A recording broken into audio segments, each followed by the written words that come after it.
Gavaskar now joins us on the broadcast. Sunny, we spoke to you in mid-innings. Nothing much has changed since then because we could not get any sort of batting of Pakistan. This was an opportunity for us to see how Jasprit Bumrah comes back after an injury, opportunity for us to see whether the Indian bowlers could put Pakistan under pressure.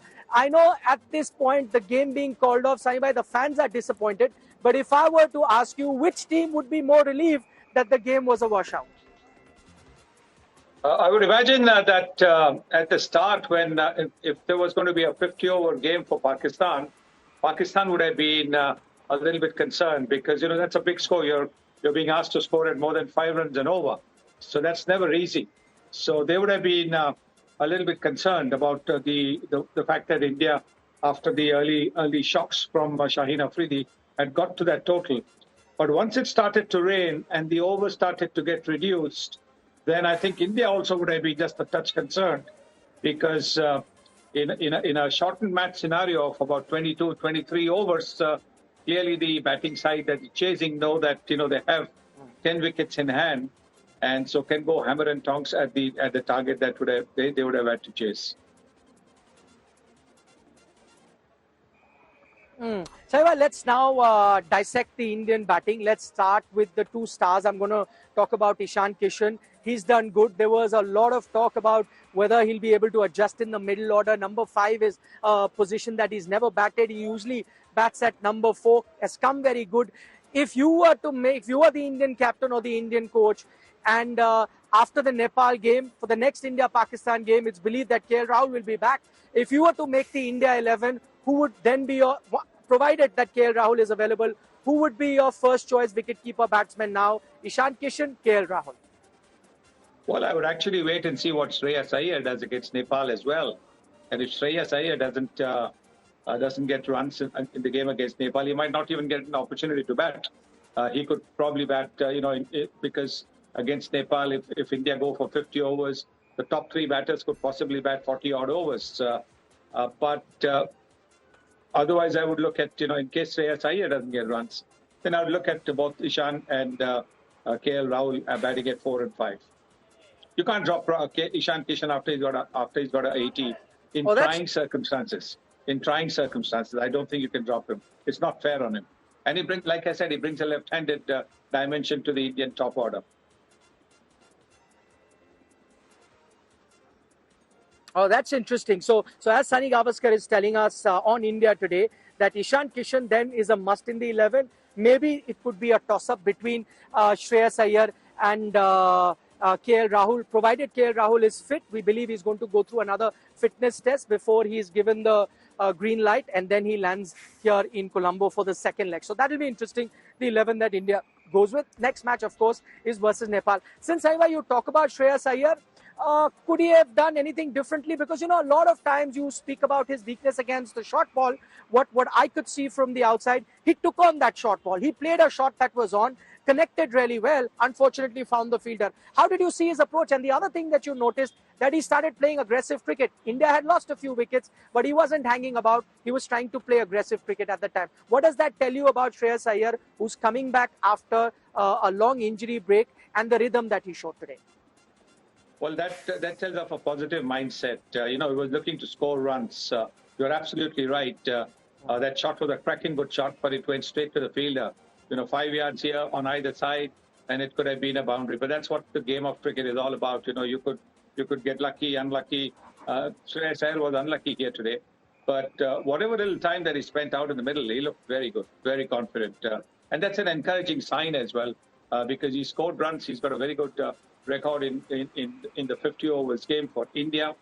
And so therefore, yes, I know it'll be a tough ask in case he doesn't get a chance to play against Nepal because of, the top 3 batters, scoring most of the runs. But I think he looked very good today.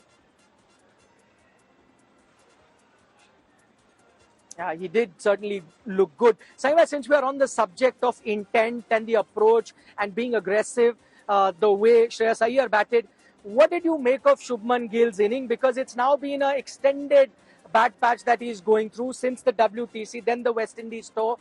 Just looking at the approach, like, you can have a batter who's not got runs. Rohit and Virat also did not get runs. So did Shubman Gill not get runs. But I'm just talking about his stay on the pitch. Do you think it's time for us to be slightly worried in terms of, Shubman Gill, his mindset, his approach to batting, or his form at the moment, looking at, 30, 40 balls that he spent on the crease today? No, I don't think it's time to get worried because, we know how good a player he is. So I don't think it's time to get worried. But yes, certainly we looked a little tentative. And that could well be because, you lost two of your top batters in the game, guys who have scored the most runs for India in this format of the game, apart from, of course, Tendulkar and Dravid. So clearly, I think he was probably looking to, stabilize the innings along with Shreyas Iyer. And then Shreyas Iyer also gets out. So 3 wickets down. Maybe he was looking to just, hold one end together. Because with Ishan Kishan being new, playing against Pakistan for the first time, maybe, Shubman was looking to sort of, build a partnership with it. But no, it's not time to get worried about the fact that he's not getting runs. He's too good a player. Now let's get to the Rohit Sharma, Virat Kohli dismissals. Both getting out of the ball coming in. What do you put it down to? Some outstanding bowling, or do you think both of them were rusty, considering they've not played white ball cricket for some time now? Or do you think there is a genuine weakness for both of them when it comes to a ball that is coming in? I think it was top-class bowling, really top-class bowling from Shaheen Afridi. With the hard new ball, he gets the ball to move around quite a bit. And today he bowled particularly cleverly because knowing that Rohit Sharma would be anticipating the one coming in, which has trapped him leg before, he was bowling the ball that was angling across the right-hander. And then he brings the one ball in after having bowled 2 or 3, going with the line, going across the batter, brings the ball in to dismiss Rohit Sharma. Ball between bat and pad. Top delivery, maybe the bat could have been closer, but, because he was expecting the ball leaving him, his bat was a little bit away from the pads. And then Kohli also, looking to sort of play for a ball which was maybe leaving him. That's why the bat was outside and not inside, and thus getting an inside hit. So it's top-class bowling, really. These two batters, have such a fabulous record. To get them out in one innings is super big feat by the left-hander. Okay, so a fair point and a valid point at that it was outstanding bowling today by Shaheen Afridi. You expect that out of Shaheen Afridi. He's been doing it at a consistent basis now in international cricket. But the point is, Saibhai, now you will have to face Shaheen Afridi maybe another time, definitely on the 10th. Maybe another time if you reach the final, then in the World Cup. So you're going to be facing him. What do you think needs to be worked on by Virat Kohli, Rohit Sharma? Because we are looking at those numbers, getting out to the balls that are coming in, and it's not looking good at the moment. What do you think can be done? Because yes, he's a quality bowler, but you have to face him. You have to get runs against him. What can they do technically, mental, side of the game? What can be done to counter Shaheen Afridi? Well, I think with Shaheen Afridi, you want to play as close to the pads as possible, not leave a gap between bat and pad. Look to play as close, not look to play away, which we saw with both the batters, and that can happen if you're coming into bat after a little bit of a gap. So the more they practice, the more matches that they play before they play against Pakistan next, I think that'll do them wonders. They score runs against Nepal. Hopefully that game will not get washed out.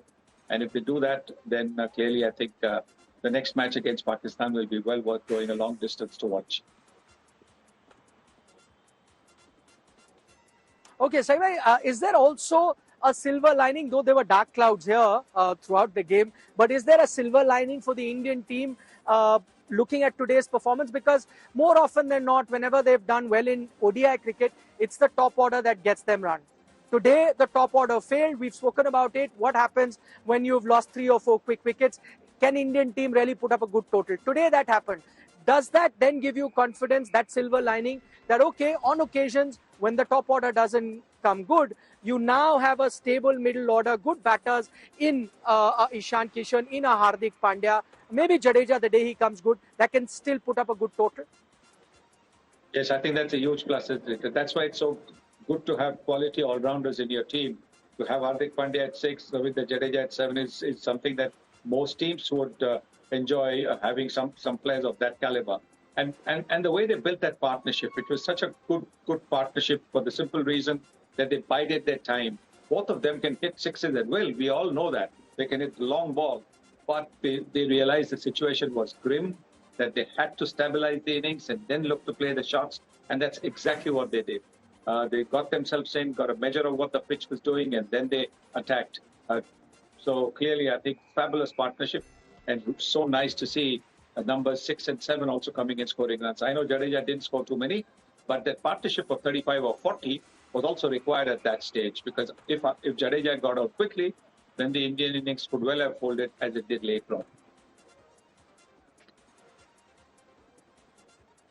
All right, Saim bhai, we'll leave it at that. Thank you so much for taking our time, speaking to India today, and giving us that perspective on this game that has ended even Stevens, both teams sharing points because of the rain.